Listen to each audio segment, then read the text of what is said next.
Estamos de volta agora para trocar uma ideia com Ed O'Brien, guitarrista do Radiohead, e Thom Ed, o vocalista, principal compositor, guitarrista também, pianista do Radiohead. First of all, guys, welcome to Brazil. Have a good stay here. Have a good concert today. So, I'd like to know at first how this first tour in Latin America been so far. Have there been any surprises in that? Surprises. Ed, you start with the surprises. The surprise is that we're here. You know, I think we wanted to be here for a long time. For whatever reason, it's taken us a long time to get here.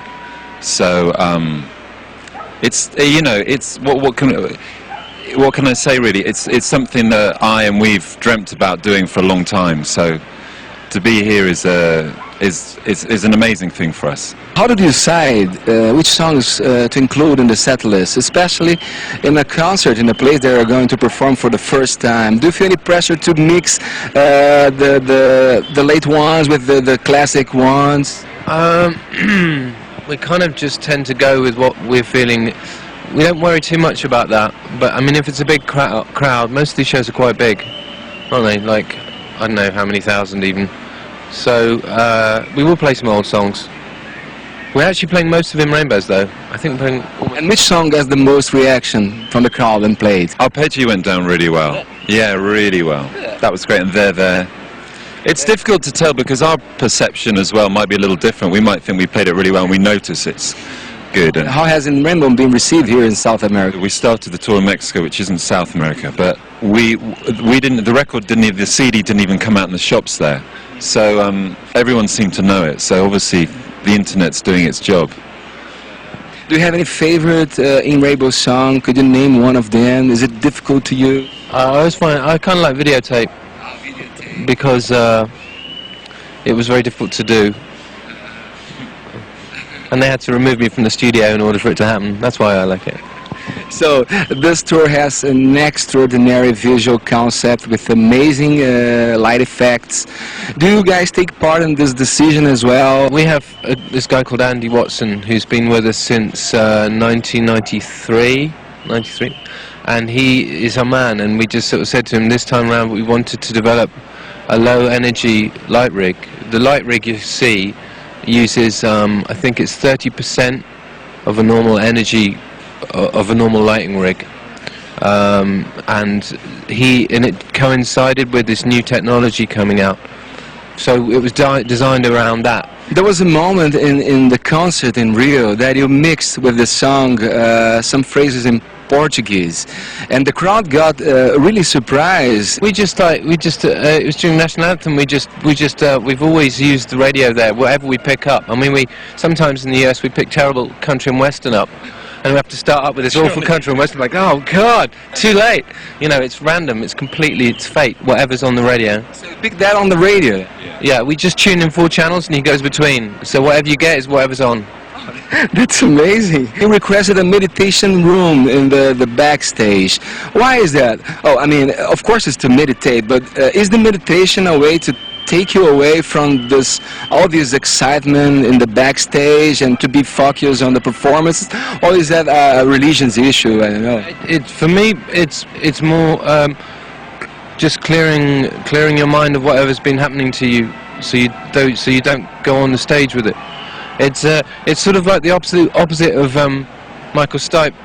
When we used to tour with them, he used to literally walk on stage without even having thought about it. He didn't even warm his voice up, nothing. He just walked straight on. And I tried that and discovered I had to do the exact opposite. So what is it like sharing the stage with the guys from Kraftwerk? Are they a big influence in your career, in your music? They're huge. I mean, in terms of, they're so important in the history of music. And the first night in Mexico City, I think we all individually at various times had a sort of double take on it.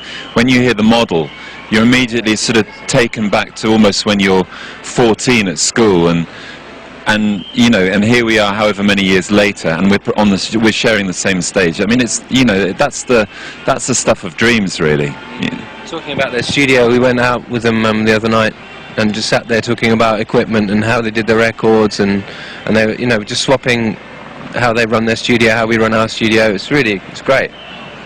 You guys at times avoid to expose yourselves too much. And by the way, thank you very much for talking to us in this moment. And seems that you are shy guys, are very reserved people. But on the other hand, you have to face thousands of people in front of you. Is there any conflict in your mind related to that? Well, there's conflicts in my mind when I have to sit on the beach in Rio having my photograph taken with my white, nasty body. But apart from that, I don't mind. That really bother you?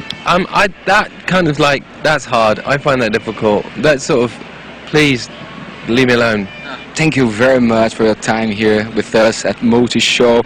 Bom, queria agradecer a presença do Thom Yorke e do Ed O'Brien aqui com a gente, falando exclusivamente para o Multishow. Uma honra estar com os caras aqui.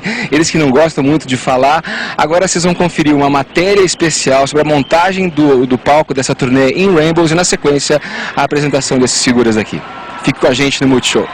There are many stages in music creation process, from the solitude of writing it, to the big euphoria in a live performance like this, passing by the work with your bandmates in the studio. Do you have any favorite one in this process? I'd say Arpeggi again, off the top of my head, because that was really came from a very solitary place and ended up being very much about, I had to let everybody make it happen, that song, you know. It was very it was really an important song, but I couldn't see how to do it, so it was I feel really good about that one when we play that every night because of that.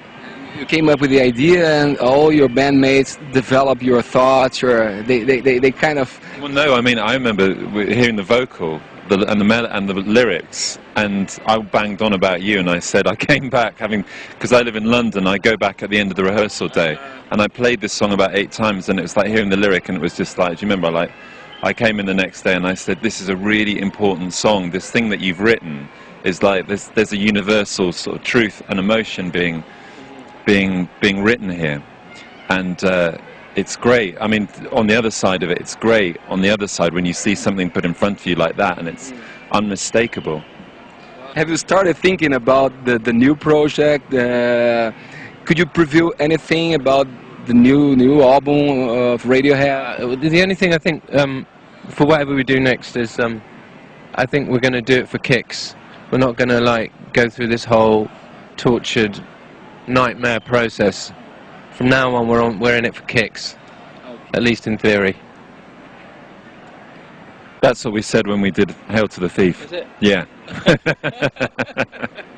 Yeah. It keeps going. The basic idea is that we don't want to spend 3 years trying to make another record, and all those things, all that kind of hard work and all the stuff that takes you to get there to the end of it. I mean, it nearly finished us off as a band, and we don't want to have to do that. There are now better ways of recording our music. We're listening to lots of different things now. I mean, it's much more. We're starting to think differently about how we put pieces of music together as well. So who came up with the idea? Talking about In Rainbows releasing, who came up with the idea to release it through the internet, and especially let the fans decide how much to pay for it? Well, we sort of wanted to. There were several things that we wanted to address when we released In Rainbows. Firstly, we wanted to our previous 3 albums had been leaked, so we wanted to address that. We wanted to. It's a very frustrating thing when you've taken a lot of love and care over the thing, and then some bastard leaks it early before the release. So we kind of wanted to do it ourselves. There was also, we were out of a record contract. There were also other issues of, you know, we were the whole issue of file sharing. We sort of didn't want to enter it. We didn't want to, you know, tell people what they should pay. It's kind of like, well, what do you think it's worth? And our managers were sort of quite instrumental in that. They came in and they said, well, we have this idea that kind of brings all these things together. For sure, it's a kind of revolutionary, and it's a way to take control about your art, isn't it? But also, it was, in a way, it was an opportunity. We had an opportunity at that point, because we had a big following on the internet anyway. You know, it's not like a template for necessarily everything else or anything like that. It was, at that particular moment, we could say, that, and it made sense because we knew we had a good record as well. So it wasn't like if the record had been shit and we'd done that, no one would have noticed. I don't think. Let me know one thing here. If you were on the other side of the line, how much would you pay for In Rainbows? Well, I wouldn't pay because I did it with so that would make sense. But you did. I did. I bought 10 box sets because we didn't get any box sets for free. So I bought 10 for family and friends. £400. That's about 1,200 reais. I have to confess one thing. It's a question of honor in this moment. I haven't paid anything for the download. But on the other hand, I bought the box, and here is the proof. So this is the box, and I'll ask you to sign it. Borrowed that from a friend of yours. No, it's mine. Do you regularly download others artists' music on the internet? Do you regularly do this? Yeah. I guess of the few sites I use, whatever. Yeah. Do you remember the last one you downloaded? What are you looking at me like? Yeah, no, I do. I don't know whether I should say. I might get myself into the shit. What is this, a free one? Yeah, BitTorrent one. This is a file sharing. You use BitTorrent? Huh? We all dabble in it occasionally, purely for non-commercial use. So, do you think you guys will completely abandon the CD format in a near future? And I'd like to know it. And if it's true that you thought about not touring anymore, instead of it, you thought about performing in England and putting in a worldwide broadcasting movie theater. Am I correct? It was one idea. Technology's not quite there to make it good enough, as far as I'm concerned yet. And at the moment, I can't bear the idea of stopping touring completely at the moment. And the other question was? Was about if you have the intention to abandon completely the CD format. I would happily abandon jewel cases, you know, the plastic box things. I mean, they're worthless pieces of shit. But I still consider it's important the set list, the production list. Yeah. The vinyl, the artifact, a real thing will never go away. It'll never. I don't think people will ever give that up. All right. How about you, Ed? The idea, well, the touring bit, the idea of just playing in England just is such a horrible thought. I mean, to lose out on opportunities coming here, it's like, you know. We just have to come here for longer. Yeah, exactly. We come in for longer. Do it, yeah. Bring everybody with us and leave them nearby. Yeah, exactly. You guys won the Grammy for Best Alternative Album. The question is, do you consider yourselves as alternatives because you are a huge worldwide famous band? We wanted the best album, but we didn't get that one.